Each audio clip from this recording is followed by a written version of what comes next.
Bine v-am găsit, dragii mei din Zodia Taur, oriunde v-ați afla.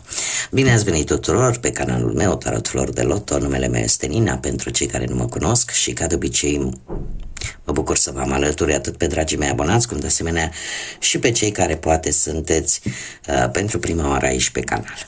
Azi, ca de obicei, voi face o lectură atemporală, fără limită de timp, o lectură pe care voi să o puteți urmări oricând doriți sau atunci când apare în viața voastră. Desigur, dragii mei, nu uitați un lucru important. Voi sunteți cei care vă construiți viitorul, așa că vă rog să luați decât acele mesaje care rezonează cu voi, iar restul lăsați-le să zboare în univers, pentru că sigur sunt pentru alte energii, pentru alte persoane care într-o mai mică sau mai mare măsură au o legătură cu Zodia Taur. Așa că toți cei care aveți Soare, Lună, Venus, Ascendentul în Zodia Taur, atunci această lectură este de asemenea și pentru voi. Și am hotărât să folosesc acest oracol Keeper ca să intrăm un pic așa în profunzime. Va fi o lectură un pic atipică față de cele cu care v-am obișnuit, așa că haideți să vedem ce energii surprindem pentru dragii mei din Taur. Să vedem.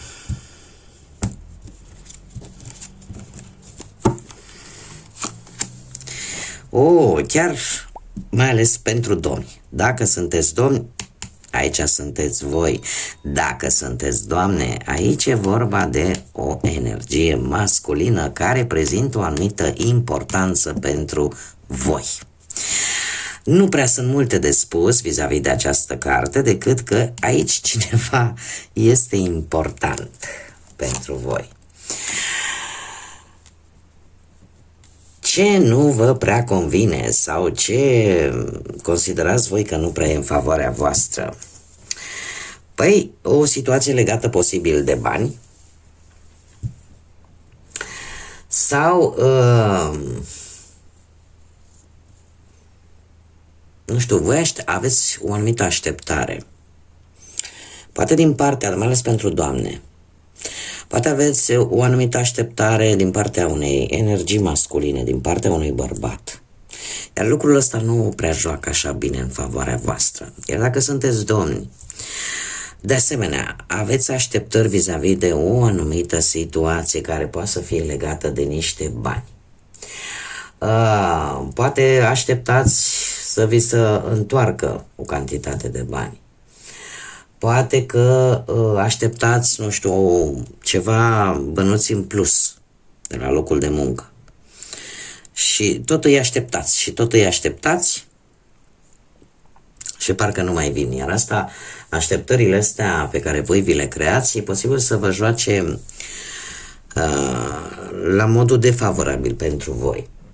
Dacă nu vorbim de acest lucru, putem vorbi de lucruri neașteptate. Nu știu, sunt unele doamne care așteaptă surprize, așteaptă ceva, așteaptă să fiți surprinse, practic, de o energie masculină. Domnii, de asemenea, sunt într-o stare în care își spun, poate, lasă-mă că să vezi că, uite, o să mă surprindă cu ceva. Da? Deci cam indiferent că vorbim de energii masculine sau feminine, există niște așteptări care poate să joace, cum am mai spus, în defavoarea voastră. Știți cum e, că cu cât așteptările sunt mai mari și dezamăgirea poate fi mai mare.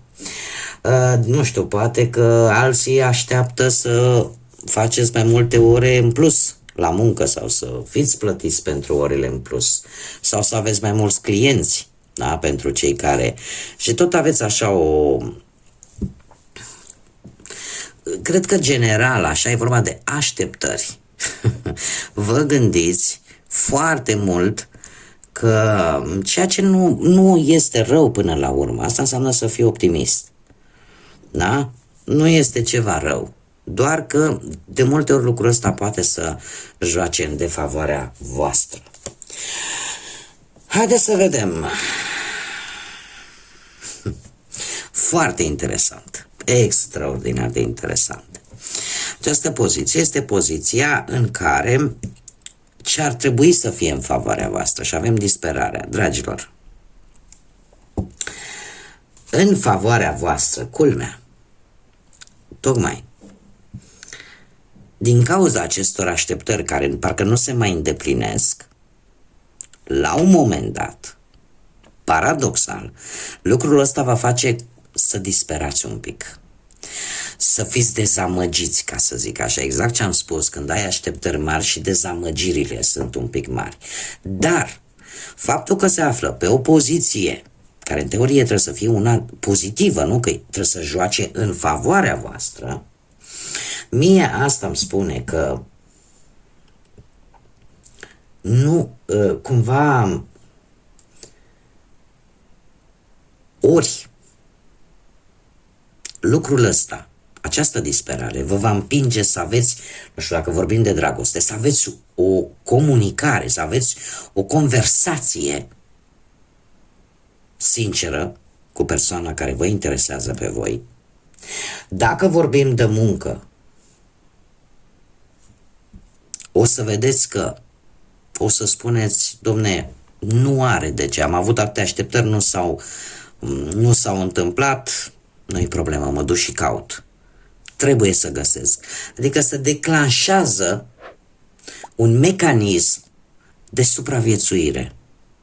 Un mecanism care e ca un puseu de adrenalină, care în loc să te facă să fugi, da? Știm foarte bine atunci când avem acea adrenalină în corp, ai două variante, ori fugi, ori te blochezi. Voi nu vă blocați, din câte se vede. Iar lucrul ăsta va juca foarte mult în favoarea voastră. Voi o să începeți să vă mișcați în momentul în care voi ajungeți la o anumită limită, poate a disperării și a unei anumite nemulțumiri, voi nu vă blocați, lucrul ăsta culmea. Ei joacă în favoarea voastră și haideți să vedem, da? Vă face să vă mișcați, vă face să luați acțiune. Și faptul că avem încă o energie aici mai tânără, o doamnă privilegiată, asta vă va ajuta pe voi să aveți reușite într-o situație, cum să spun eu, în care efectiv acțiunea voastră va fi o acțiune spontană, de moment, dar va juca în favoarea voastră și voi veți avea o reușită. Tocmai pentru că în disperare e ca și cum ai zice, băi, și dacă stau, nu fac nimic, trebuie să mă mișc. Și acum, oricum, nu mai am ce să pierd. E ca și cum ai spune și așa, am pierdut destul, nu mai am ce să pierd. Dar lucrul ăsta, faptul că voi vă mișcați și nu rămâneți pe loc statici, pe voi vă ajută să aveți o reușită. Dacă vorbim de dragoste, de viața asta sentimentală, eu aș spune că e posibil ca unii dintre voi să cunoașteți poate, sau să aveți parte de cineva un pic mai tânăr decât voi, dar și cu o situație financiară destul de bună.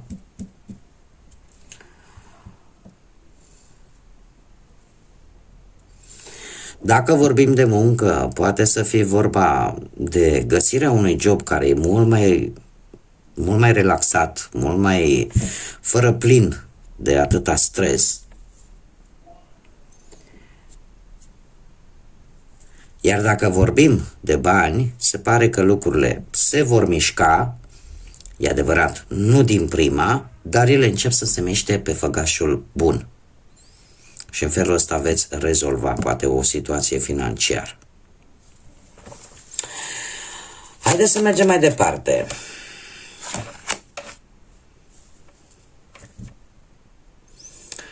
Ce puteți voi controla? Dragilor, voi puteți controla mesajele, comunicarea. Dar în mare parte, cartea asta îmi vorbește de mesajele scrise. Mesajele scrise, fie ele prin fax, prin mail, prin hârtie, da? Prin poștă și în general mesaje care nu necesită neapărat o semnătură a voastră. Iar asta voi puteți controla. Dețineți un control vis-a-vis de acest gen de comunicare. Nu știu, ori că reușiți să rezolvați o anumită problemă pe care o puteți avea în partea asta, pe partea asta sentimentală, prin intermediul comunicării scrise. Sau, dacă vorbim de muncă, e posibil să apară o comunicare legată de un contract, poate, sau poate chiar și de o avansare, de ce nu? Sau dacă ați dat vreun examen, ceva, să vedeți dacă acel examen a ieșit cum trebuie sau nu. Acum, trebuie să vă dau o veste. Dacă vorbim de bani, mai întâi veți primi o înștiințare scrisă și abia pe urmă, să zic așa, la vreo săptămână, vin și bani. Asta dacă vorbim de bani. Haideți să vedem. Nu cred. Ce nu puteți voi controla? Dragilor, voi nu puteți controla destinul. Destinul, karma, norocul, nu-l puteți controla. Ce este foarte, foarte interesant este că apare un câștig neașteptat. Un câștig neașteptat, nu știu, o victorie. Că poate să fie cu o intrare neașteptată de bani, că poate să fie, nu știu, că obții o indemnizație pe care tot ai așteptat-o de ceva vreme. Nu știu, dacă vorbim de dragoste, se pare că relația brusc se va îmbunătăți, va fi mai plină de emoții, de pasiune, da? Apare o schimbare bruscă în bine. Dacă vorbim de, nu știu, de partea asta profesională, apare mai multă siguranță. Mai multă siguranță din punctul ăsta de vedere profesional. Și eu aș zice că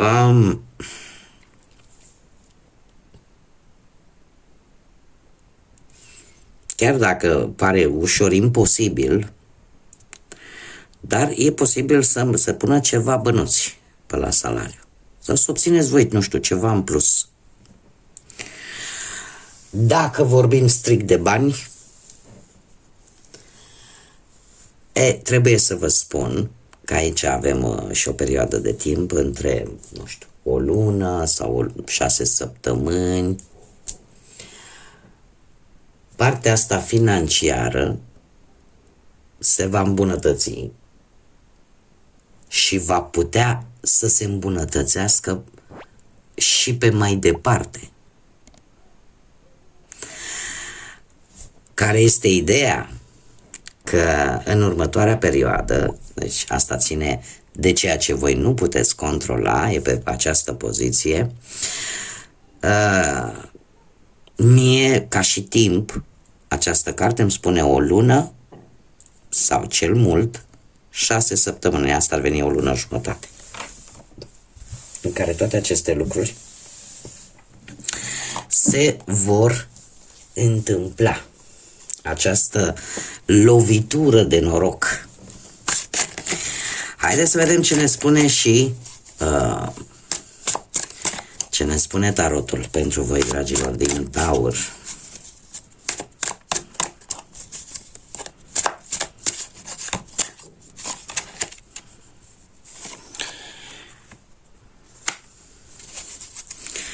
Dragilor dragi, unii sunteți chiar necăjiți, triști, mai ales cei care sunteți, aveți o problemă cu partea asta sentimentală. Sunteți într-o fază în care o anumită durere emoțională, singurătate, un refuz, poate, nu știu, poate ați făcut o alegere greșită și acum consecințele sunt, vi se par de nesuportat. Alții poate chiar ați traversat,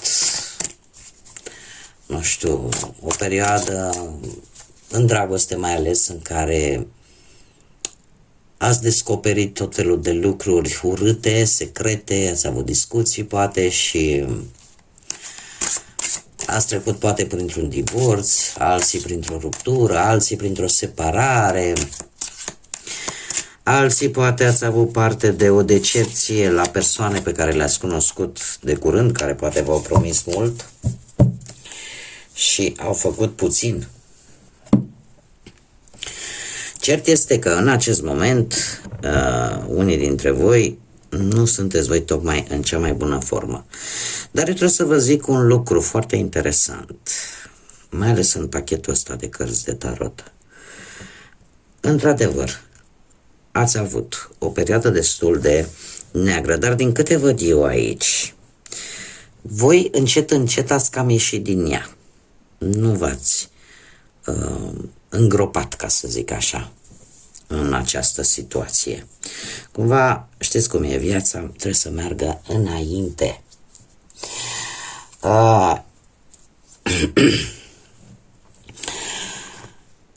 Ce vă face pe voi mai debili, mai vulnerabili? Pe voi vă face mai debili și vulnerabili poate tocmai generozitatea. Avem un 6 de monede și faptul că cumva încercați pe cât puteți voi să țineți lucrurile într-un echilibru.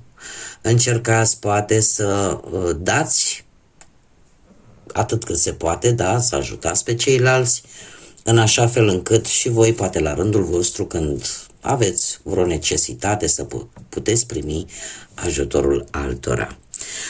Sunteți poate în lucrul ăsta vă poate face vulnerabil. De ce? Pentru că aveți, de asemenea, ne vorbește de anumite așteptări. Așteptați ca ceea ce voi dăruiți la rândul vostru, poate respectivele persoane, să vă întoarcă înapoi. Ceea ce trebuie să vă spun că nu, din păcate, viața ne demonstrează contrariu. Ceea ce pot eu însă să vă spun, 6 de monede este o carte karmică care ne spune în felul următor. Este adevărat că de acolo de unde dai, de acolo vei primi, dar nu neapărat de la aceeași persoană. Karma nu funcționează așa. E posibil ca voi să primiți sprijin, să primiți ajutorul pe care voi poate l-ați oferit altora de la cu totul alte persoane, total poate necunoscute, sau poate la care nici măcar nu v-ați fi așteptat. Dar tocmai lucrul ăsta pe voi vă face debili, pe voi vă face vulnerabili.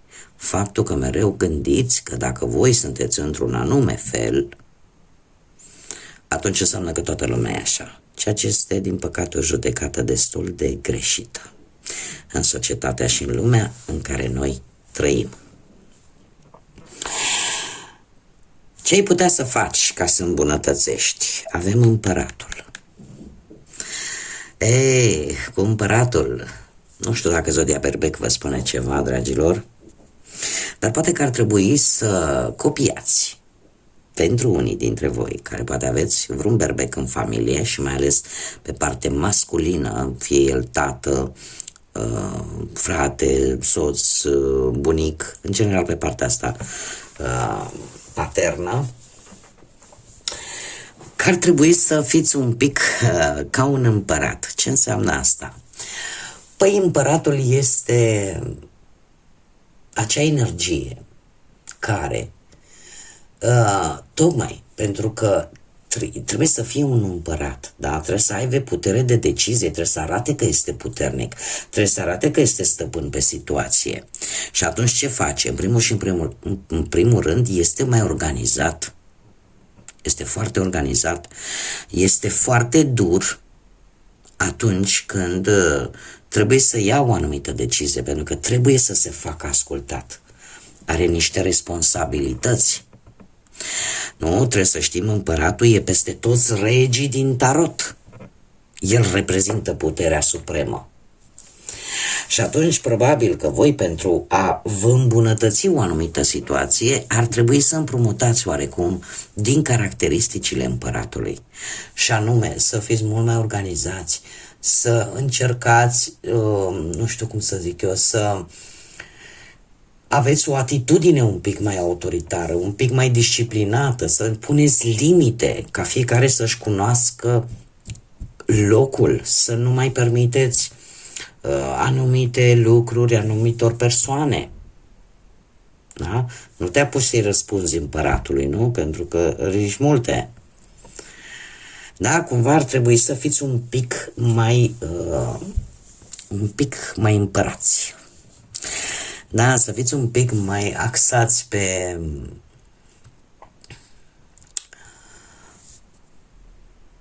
cum să zic eu, mai puternici și mai raționali. Să nu vă mai lăsați purtați de această idee că dacă voi sunteți într-un anume fel, înseamnă că restul lumii e la fel, pentru că, cum bine am văzut, este o eroare, o gândire eronată, din păcate. Cum veți acționa în următoarea perioadă, dragilor? Cu un paj de monede. Ei, se pare că în sfârșit vă dați seama că e momentul să acționați, așa că o veți și face.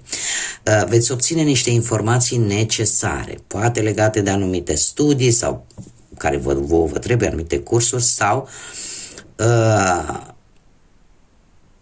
veți acționa pur și simplu, pentru că rutina care apare sau poate chiar a apărut în viața voastră, vă va forța oarecum să faceți, să treceți un pic la acțiune.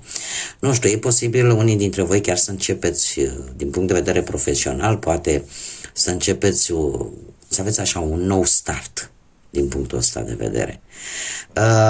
Alții poate o să vă faceți un plan mult mai bun în ceea ce privește cariera voastră profesională. Dacă vorbim de bani, nu știu, vă veți cunoaște valoarea și veți cere atât cât vi se cuvine, cât considerați voi că meritați.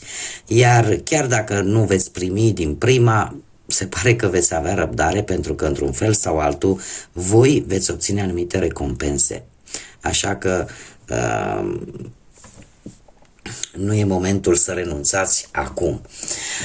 Dacă vorbim de dragoste, se pare că chiar dacă relația poate a intrat pentru unii dintre voi într-o stare ușoară de monotonie, dar dacă există iubire, nu trebuie decât dat un nou impuls și lucrul ăsta îl veți face, un nou impuls relației în așa fel încât să revină pe drumul cel bun. Iar eu aș mai spune, pentru cei singurei, e posibil să apară în viața voastră cineva cu bani, cineva poate mai tânăr decât voi, dar care la început cel puțin nu va fi implicat așa de tare emoțional. Da, va fi mai mult, cum să spun eu, dar va fi cineva tot dintr-o zodie de posibil să aibă legătură tot cu zodiile de pământ, Taur, Fecioară sau Capricorn. Haideți să vedem un mesaj pentru voi.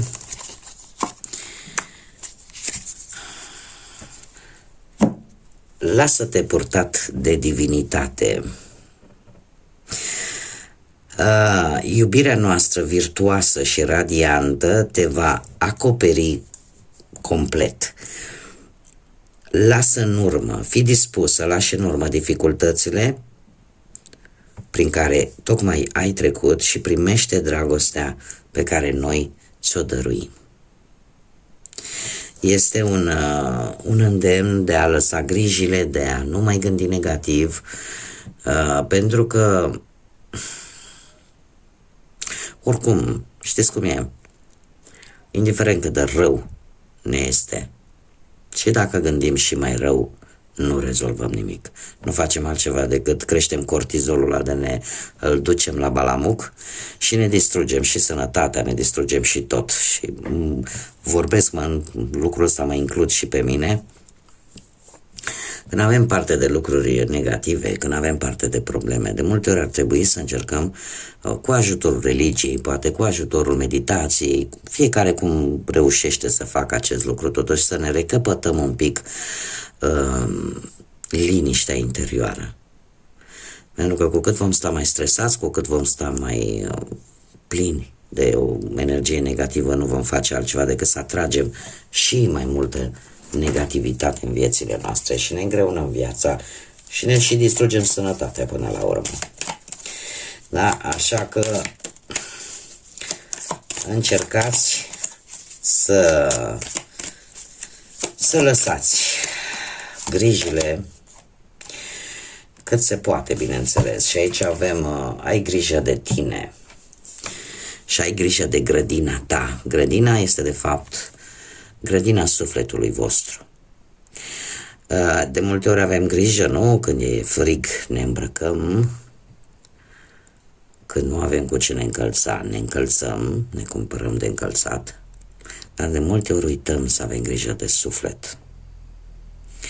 Să avem grijă de sufletul nostru, cel care ține acest veșmânt care este corpul și fără de care noi nu am putea să existăm. Așa că aveți grijă de sufletele voastre.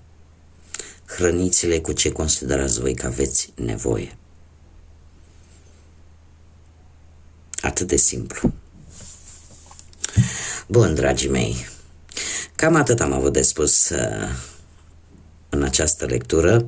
Eu vă mulțumesc încă o dată tuturor pentru suportul și sprijinul vostru în dezvoltarea acestui proiect, prin intermediul like-urilor, al comentariilor, al distribuirilor, al faptului că vă abonați pentru cei care sunteți noi abonați.